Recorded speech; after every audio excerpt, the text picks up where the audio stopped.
Formula E car race case విచారణను ACB court August 25కు వాయిదా వేసింది. నిందితులైన కేటీఆర్, ఐఏఎస్ అరవింద్ కుమార్, మాజీ చీఫ్ ఇంజనీర్ బిఎల్ఎన్ రెడ్డి హాజరును ఏసీబీ కోర్టు పరిగణలోకి తీసుకుంది.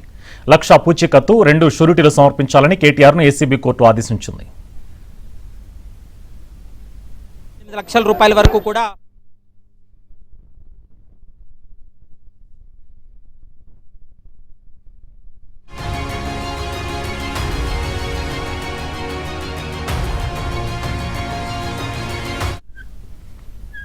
Formula E car race case విచారణను ఏసీబీ కోర్టు ఆగస్టు 25కు వాయిదా వేసింది. నిందితులైన కేటీఆర్, ఐఏఎస్ అరవింద్ కుమార్, మాజీ చీఫ్ ఇంజనీర్ బిఎల్ఎన్ రెడ్డి హాజరును ఏసీబీ కోర్టు పరిగణలోకి తీసుకుంది. 1,00,000 పూచీకత్తు, 2 షూరిటీలు సమర్పించాలని కేటీఆర్ను ఏసీబీ కోర్టు ఆదేశించింది. ఇదే అంశంపై మరిన్ని అప్డేట్స్ మా క్రైమ్ కరెస్పాండెంట్ ప్రవీణ్ అందిస్తారు. ప్రవీణ్,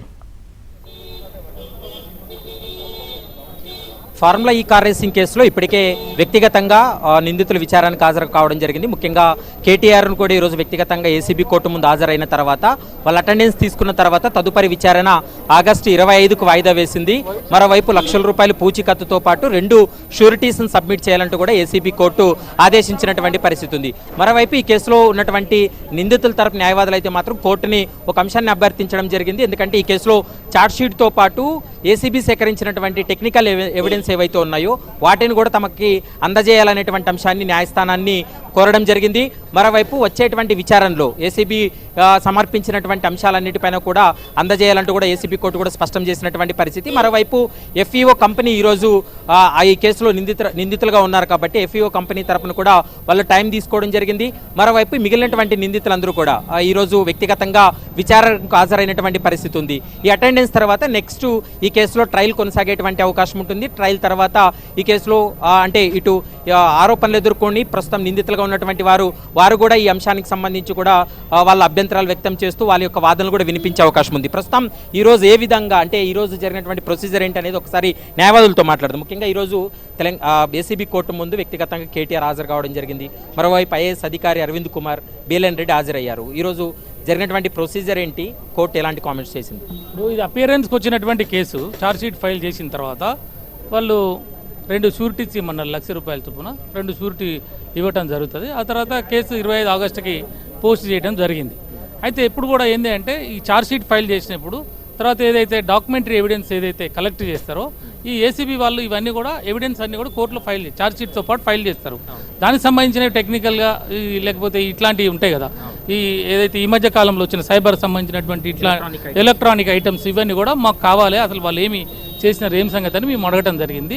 కోర్టు కూడా కంపల్సరీ ఇస్తుంది, అది అక్యూజ్డ్కి ఇవ్వాలి, అదొక ట్రయల్లో ఒక భాగం అనమాట. తర్వాత ఇవన్నీ కోర్టు కూడా ఛార్జ్షీట్ కానీ డాక్యుమెంటరీ ఎవిడెన్స్ కానీ ఇవన్నీ చూస్తుంది. చూసిన తర్వాత ఏమైతే ఛార్జెస్ ఫ్రేమ్ అవుతాయి. ఛార్జెస్ ఫ్రేమ్ అయిన తర్వాత విట్నెస్ని ప్రవేశపెడతారు. అప్పుడు విట్నెస్ని ప్రవేశపెట్టి విట్నెస్లు ఏం చెప్తారు, విట్నెస్ని మళ్ళీ మేము క్రాస్ చేసుకుంటాం. అక్యూజ్డ్ తరపున క్రాస్ చేసిన తర్వాత ఆర్గ్యుమెంట్స్ ఉంటాయి. ఆర్గ్యుమెంట్స్ తర్వాత మళ్ళీ డిఫెన్స్ ఎవిడెన్స్ మాదేమన్నా ఉంటే మేము కూడా పెట్టుకునే అవకాశం ఇస్తారు వాళ్ళు, మేము కూడా డిఫెన్స్ ఎవిడెన్స్ పెట్టుకుంటాము. ఇవన్నీ జరిగిన తర్వాత పర్సనల్ అపీరెన్స్ అయిపోయింది కాబట్టి నెక్స్ట్ ఛార్జ్షీట్ దశలో నెక్స్ట్ ట్రయల్కి వెళ్ళేటువంటి ఛాన్స్ ఉంటుందా? అందుకే ఏమంటున్నా, after careful consideration of the all documents, after peruse of the all document the court will take decision. The court ఒకవేళ వాళ్ళు ఛార్జెస్ ఫ్రేమ్ చేస్తే ఇఫ్ కేస్ ఇస్ ఫిట్ అని చెప్పేసి అనుకోవడం చేస్తే ట్రయల్ కమెన్స్ అవుతుంది. కమెన్స్ అయిన తర్వాత విట్నెస్కి సమన్స్ వెళ్తాయి. విట్నెస్ వాళ్ళందరూ వస్తారు, ఎంతమందికి సమన్స్ వెళ్తే వాళ్ళు వస్తారు, వాళ్ళు ఏం చెప్పాలనో చెప్తారు. తర్వాత అట్లనే ఏసీబీ దగ్గర ఏమేమి డాక్యుమెంటరీ ఎవిడెన్స్ ఉన్నాయో వాళ్ళు అవన్నీ కూడా ప్రొడ్యూస్ చేస్తారు. అది చేసిన క్రమంలోనే మేము క్రాస్ చేస్తాం. కాబట్టి ఏమంటున్నాం అంటే మేము ఫస్ట్ నుంచి కూడా ఈ కేసు ఏమంటున్నాం అంటే without having any valid documentary proof, only ఇది political vendetta, but there is no bribe, there is no demand of bribe, there is no acceptance of bribe, there is no collective from the offense or money or whatever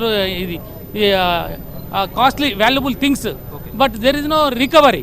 But the 3 aspects, there is no case. From the beginning we are arguing before the court, we are argued honorable high court also passed a interim order in favor of the KTR garu. At this juncture should not take any coercive steps against the KTR garu, that on the basis of the charges now the ACB has filed the charge sheet. After perusal of the all documents, the court will frame. After basing on these charges, again we will go to the High Court. There is a case posted for the argument. We will argue before the Honorable Court.